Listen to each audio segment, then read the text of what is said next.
مدینہ شریف میں حاضری دینے کے حوالے سے نا ایک شخص نے تحقیق کی اور اس کی ریسرچ آئی تو اس نے کہا کہ میں سوچتا تھا لوگ سب سے زیادہ کہاں روتے ہیں، تو لوگ سب سے زیادہ مدینہ شریف جا کے روتے ہیں، بڑا روتے ہیں۔ بڑی امید ہے سرکار قدموں میں بلائیں، کرم کی جب نظر ہوگی مدینے ہم بھی جائیں گے، اور اگر جانا مدینے میں ہوا ہم غم کے ماروں کا تو مکینے گنبد خضرا کو حال دل سنائیں۔ وہاں جا کے لوگ روتے تڑپتے۔ اب آپ شک پیدا کر دیں کہ پتہ نہیں حضور حیات ہیں معاذ اللہ کہ نہیں، تو اعلیٰ حضرت نے 2 قسمیں اٹھا کے کہا تو زندہ ہے واللہ، تو زندہ ہے واللہ، بس میری چشم عالم سے چھپ جانے والے تو زندہ ہے محبوب، اور اس پر دلائل دیے۔ تو میرے عزیز انہوں نے ہمارے عقیدے پکے کیے۔ پھر بھی اگر کوئی کچی پکی باتیں کرے، سویرے کچھ کہے، دوپہر کچھ کہے، شام کچھ کہے، تو وہ بندہ کمزور پڑا ہے، ورنہ ہماری فکری قیادت نے ہمیں دلائل سے، کتب سے، حوالہ جات سے مزین کیا۔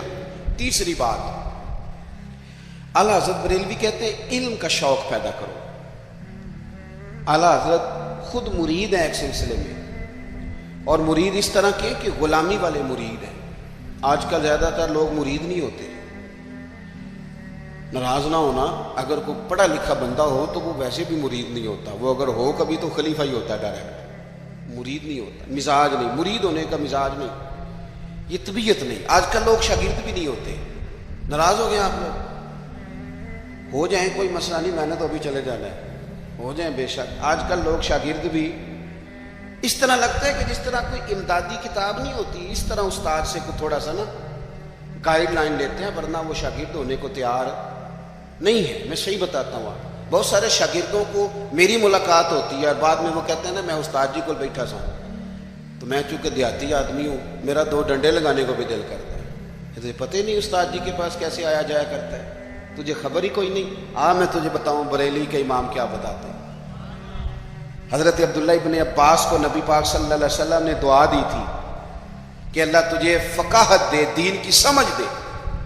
حضور کی دعا سے بھی اللہ دے دیتا۔ حضور تو حضرت ابو ہریرہ کو خالی بظاہر خالی چلو بھر کے ڈال دے تو اللہ تعالیٰ اس سے قوت حافظہ دے دیتا ہے، تو یہاں تو دعا دی تھی، لیکن ان کا ذوق علمی کیا بنا، یہ اعلیٰ حضرت ملفوظات دیکھیے گا۔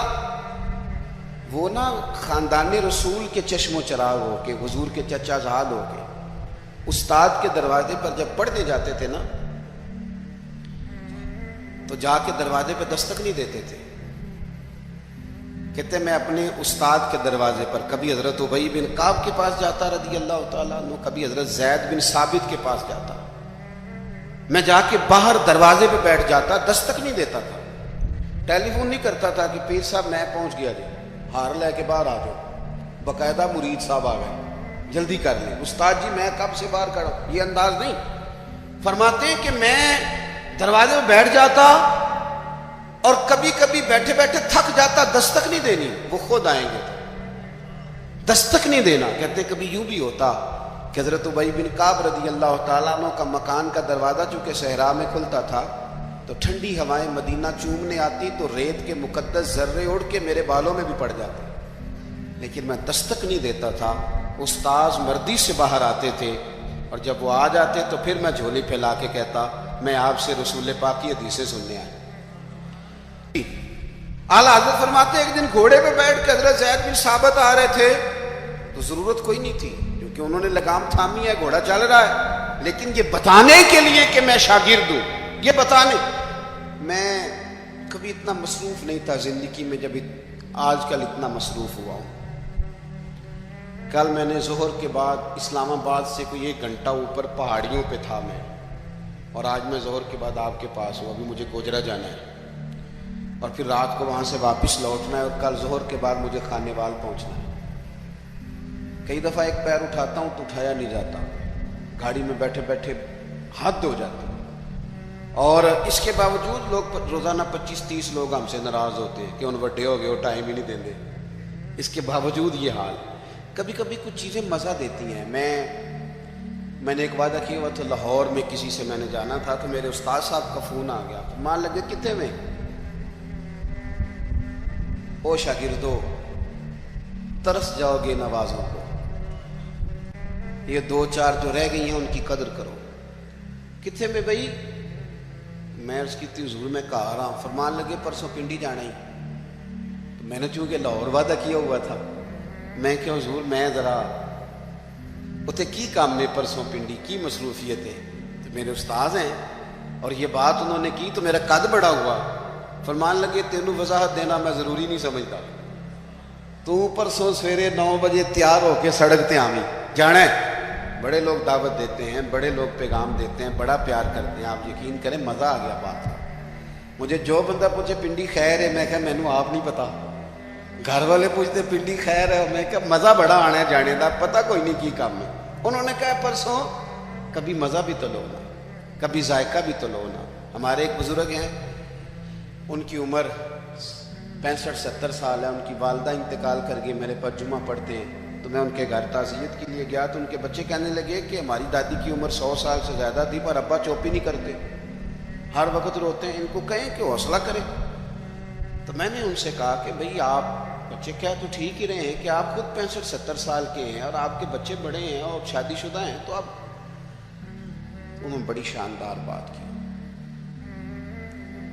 کہنے لگے پیر صاحب اماں جدوں دی گئی ہے میں وڈیرا ہو گیا, میرے بال چٹے نے, میرے 2 پوتے نے, 3 نواسے نے, لیکن جدوں میں گھر ہوندا سا تے اماں کہندی سی منڈیا آ گیا, روٹی لیاؤ نا منڈے لئی. فرماتے یوں لگتا تھا نہیں بال سفید ہوئے ہیں پر میں ہوں ابھی جوان. جب تک آپ کا کو بڑا رہتا ہے آپ طاقتور رہتے ہیں. خود بخود اپنے آپ کو بڑا کرنے کی کوشش نہ کریں, کسی کو بڑا مانیں, طاقتور رہیں گے, جان رہے گی, آپ کی پشت پہ کوئی کھڑا رہے. اور اگر نکل جاؤ گے چھتڑی سے تو طلباء کرام یاد رکھنا کمزور پڑ جاؤ گے. اگر پشت پہ کوئی ہوتا ہے تو بندہ طاقتور ہوتا ہے. ضرورت نہیں تھی حضرت زید بن ثابت رضی اللہ تعالیٰ عنہ کے گھوڑے کی لگام تھامنے کی, پر اعلیٰ حضرت فرماتے ہیں کہ آگے دوڑ کے, حضرت عبداللہ ابن عباس نے دیکھا نا میرے استاد آگے, دوڑ کے جا کے گھوڑے کی لگام پکڑی.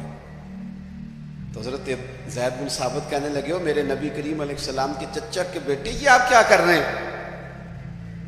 تو کہنے لگے ہمیں بتایا گیا ہے, لفظ دیکھنا ملفوظات شریف میں اعلیٰ حضرت نے لکھے, ہمیں بتایا گیا ہے کہ علماء کا احترام کرنا. جب انہوں نے یہ کہا تو حضرت زید بن ثابت گھوڑے سے نیچے اتر آئے, اور نیچے اتر کے حضرت عبداللہ ابن عباس ان کے شاگرد تھے, ان کے ہاتھ چوم لیے. انہوں نے کہا جناب آپ یہ کیا کر رہے ہیں؟ فرمانے لگے ہمیں بھی بتایا گیا ہے کہ خاندان رسول کا احترام کرنا, ہمیں بھی یہ سبق دیا گیا.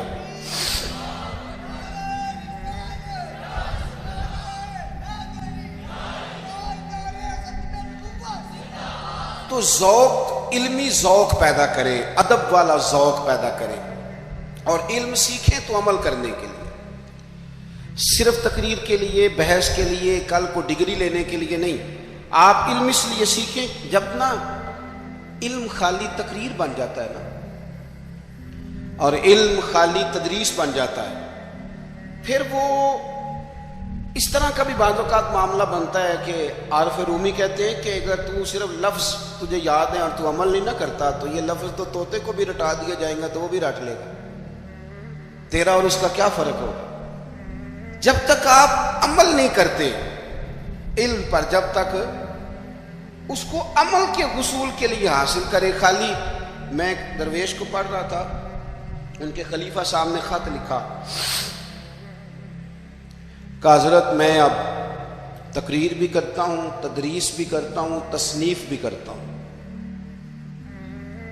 تو انہوں نے جواب میں شاباشی نہیں دی بلکہ فرمانے لگے بیٹا یہ تو کام تم لوگوں کے لیے کرتے ہو, اپنے لیے کیا کرتے ہو؟ سحری کے وقت اٹھ جاتے ہو نفل پڑھنے کے لیے, تلاوت قرآن روز ہوتی ہے, سجدے کا ذوق حاصل ہے, درود و سلام کی طبیعت ہے, یہ تو لوگوں کے لیے کام ہے نا سارے. بڑی اچھی بات ہے, دین کی خدمت کرتے ہو, پر اپنا بھی تو بتاؤ نا. اعلیٰ حضرت فاضل بریلوی رحمۃ اللہ علیہ کی شخصیت کا جو کمال ہے وہ یہ ہے کہ جو وہ کہتے تھے نا اس سے زیادہ وہ کرتے تھے. ان کی طبیعت تھی, وہ کرتے تھے. آپ جب تک اپنی زندگی میں عمل کو نہیں لے کے آتے, داتا صاحب رحمۃ اللہ علیہ کسی سے فرماتے کہ مجھ سے کسی نے پوچھا ہے کہ کوئی چلہ بتائیں. یہ لوگ سلوک سے وابستہ ہوتے ہیں نا, یہ پوچھتے ہیں چلہ کرنا ہے, وظیفہ کرنا ہے. ان کا خیال ہوتا ہے کہ 40 دن پیر صاحب ٹھنڈے پانی میں کھڑا کر دیں گے تو پھر میرے ہاتھ شاید کو 4 جن لگ جائیں. تو کہتے ہیں لوگ پوچھتے ہیں چلا وظیفہ, تو آپ فرماتے ہیں میری نظر میں سب سے بڑا مجاہدہ چلا جہاد علم حاصل کرنا اور اس پر عمل کرنا. اس سے بڑا چلا کوئی نہیں. یہ چلا لگائیں آپ کریں, عمل والی زندگی گزاریں, بدعملی والی, جتنا سیکھیں اس پر عمل کریں. ہمارے ہاں ہم محافل میں جاتے ہیں تو لوگ کہتے ہیں جی آپ 30 منٹ تقریر کرتے ہیں, آج گھنٹہ سننی ہے. تو میں کہتا ہوں پچھلی 30 منٹ والی پہ عمل ہو گیا ہے, اور ہو گیا تو چلو اور کر لیتے ہیں. باقی یہ ہے کہ یہ تو آپ کو عمل کے لیے دین سیکھنا تھا. جتنا آپ عمل کریں گے. سید دیدار علی شاہ صاحب محدث الوری رحمۃ اللہ علیہ اعلی حضرت کے خلیفہ ہیں. وہ کہتے ہیں کہ میں دوست تھا صدر اللہ فاضل سید نعیم الدین صاحب مراد آبادی کا. میں چونکہ دوست تھا تو سید صاحب اعلی حضرت کے بڑے عقیدت مند تھے, تو اکثر وہ کہتے ہیں میں نے بریلی شریف جانا ہے. تو ایک دن میں پہنچ گیا مراد آباد, تو انہوں نے سامان باندھا ہوا تھا بریلی شریف جانے کے لیے. میں بھی پہنچ گیا تو کہنے لگے یار میری تو ٹکٹ ہے ٹرین کی, میں تو بریلی شریف جا رہا ہوں. تو کہنے لگے یار آپ ہر وقت وہیں جاتے رہتے ہیں, میں ملنے آیا تھا. تو کہتے ہیں مجھے کہنے لگے حضرت صدر اللہ فاضل سید دیدار علی شاہ صاحب سے کہ چل آپ تمہیں بھی لے چلوں. دونوں سادات ہیں, دونوں دوست ہیں. کہنے لگے میں نے نہیں جانا, سنا ہے وہ طبیعت کے ذات کے پٹھان ہیں تو طبیعت کے سخت ہیں, میں نہیں جاتا. کہتے ہیں انہوں نے میرا ذہن بھی بنایا, کوشش بھی کی, ذہن سازی کی. خیر میں تیار ہو گیا. جب ہم بریلی شریف پہنچے تو عصر کی نماز کی آخری رکعت چل رہی تھی. تو فاضل بریلوی کی طرف اشارہ کر کے کہنے لگے وہ دیکھو اعلیٰ حضرت بھی صف میں ہیں. تو مجھے کہنے لگے میرا وضو ہے. صدر اللہ فاضل بھی نماز میں شامل ہو گئے, میں نے وضو کرنا تھا. کنویں پہ ایک طالب علم مدرسے کا پانی نکالے وضو کے لیے تیار تھا. میں نے جلدی سے پانی آگے بڑھ کے لیا. تو مجھے کہنے لگا بابا جی پہلے پوچھ تو لیں. تو میں نے کہا شاید کسی طالب علم کی ڈیوٹی ہے, کیونکہ آپ کو پتہ ہے اللہ خیر کرے کچھ لوگوں نے مدرسے بنائے ہی اس لیے ہیں کہ طالب علم نوکری کریں گے. اللہ اکبر, اتنا کام کرایا جاتا ہے معاذ اللہ. اگر ان سے کہا جائے کہ آپ کا شہزادہ نور بھی باہر نکلے. میں نے تو اب دوستوں سے کہا تقوی کا معیار بھی بدل دو. پہلے کہتے تھے نا جی ہم نے کبھی مدرسے کی روٹی نہیں کھائی. میرے خیال میں تقوی یہ ہے کہ کھایا ہی مدرسے کی کرو, پتہ چلے بچے بیچارے کیا کھاتے ہیں. یہی کھاؤ تاکہ تمہیں سمجھ آئے. آپ یہ اپنے مزاج بدل کے دیکھیں کہ یہ اگر تو آپ اور آپ کے بچے بھی کھا سکتے ہیں تو ٹھیک ہے. پھر یہ کون سا معیار ہے بھائی؟ آپ کہتے ہیں میں نے کبھی کھائی نہیں, وہ کھانے والی ہے ہی نہیں. وہ آپ کے کھانے والی ہوتی تو ضرور کھاتے, الا ماشاء اللہ. آمدام برسر مطلب فرماتے ہیں طالب علم سے کہا پانی, تو کہنے لگا جی نہیں میں, آپ نے پوچھا ہی نہیں. تو میں نے کہا چلو اجازت دے دو. تو کہنے لگے حضرت صاحب میں نابالغ ہوں, اپنی مرضی سے بھی اپنی چیز کسی کو نہیں دے سکتا. کہتے ہیں مجھ پہ چوٹ لگی. میں نے کہا یہاں علم نہیں پڑھایا جاتا, علم کا فیض بھی دیا جاتا ہے. یہ انداز